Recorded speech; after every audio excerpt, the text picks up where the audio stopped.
নমস্কার, আমি বর্ষা সিং TNI 24 আপনাকে স্বাগত জানাই। আসুন আজকে এক নজর দেখে নিই আজকে মুখ্য সমাচার। 30,000 মানুষের চোখের জলে এবার শান্তিপুরে ভাসবে বিজেপি। মুখ্যমন্ত্রী মমতা বন্দ্যোপাধ্যায় নদিয়ার শান্তিপুর বিধানসভায় মেগা জনসভা করার পর নির্বাচনী ভোট প্রচারে ফুল এনার্জি শান্তিপুর বিধানসভার তৃণমূল প্রার্থী ব্রজকিশোর গোস্বামীর। 26-এর বিধানসভা নির্বাচনে শান্তিপুর বিধানসভার আসন মুখ্যমন্ত্রী মমতা বন্দ্যোপাধ্যায়কে উপহার দেবে। শুক্রবার নদিয়ার শান্তিপুর পৌরসভার 15 নম্বর ওয়ার্ডের জনসংযোগে বেরিয়ে এমনই মন্তব্য ব্রজকিশোর গোস্বামীর।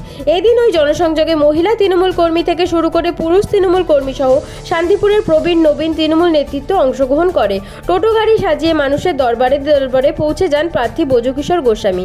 যতই প্রখর রোদ্দুর হোক না কেন, তার কাছে এই বিধান সব থেকে বড় মূল্যবান, কারণ তিনি কথা দিয়েছেন এই আসন মুখ্যমন্ত্রীকে উপহার দেবেন। জনসংযোগে একই গাড়িতে ছিলেন শান্তিপুর পৌরসভার চেয়ারম্যান সুব্রত ঘোষ, শান্তিপুর শহর তৃণমূল সভাপতি বিন্দু প্রামাণিক। Bureau report TNI 24। আপনি প্রোগ্রাম করছেন, জনসংযোগ করছেন, আজকে 15 নম্বর ওয়ার্ডে আপনি প্রচারে নেমেছেন। মানুষের কতটা সাড়া পাচ্ছেন? হাত তো সবাই হাতে ব্যাপক সাড়া আছে মানুষের। এবারে আমরা শান্তিপুর বিধানসভা সিটটা মাননীয় মুখ্যমন্ত্রীর হাতে তুলে মুখ্যমন্ত্রী অভিষেক বন্দ্যোপাধ্যায়ের হাতে তুলে। মুখ্যমন্ত্রী মমতা বন্দ্যোপাধ্যায় শান্তিপুর বিধানসভায় এসে তিনি কিন্তু আপনার সমর্থনে নির্বাচনী প্রচার করেছেন।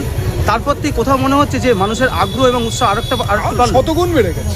দলের সুপ্রিমো এসছেন, দিদি এসছেন, এরপরে আর কোনো কথাই থাকতে পারে না। জয়ের দিকটা কোথাও মনে হচ্ছে আপনার কাছে অনেকটাই নরম হলো, যেখানে শক্ত হওয়ার কথা ছিল। আমি তো প্রথম থেকেই বলছি এই সিট এবার মমতা বন্দ্যোপাধ্যায় জিতবেন। 30,000 ভোট কেটে দিয়েছি। 30,000 মানুষের চোখের জলে এবারে শান্তিপুরে বিজেপি ভাসবে, আমি এটা বলে রাখি।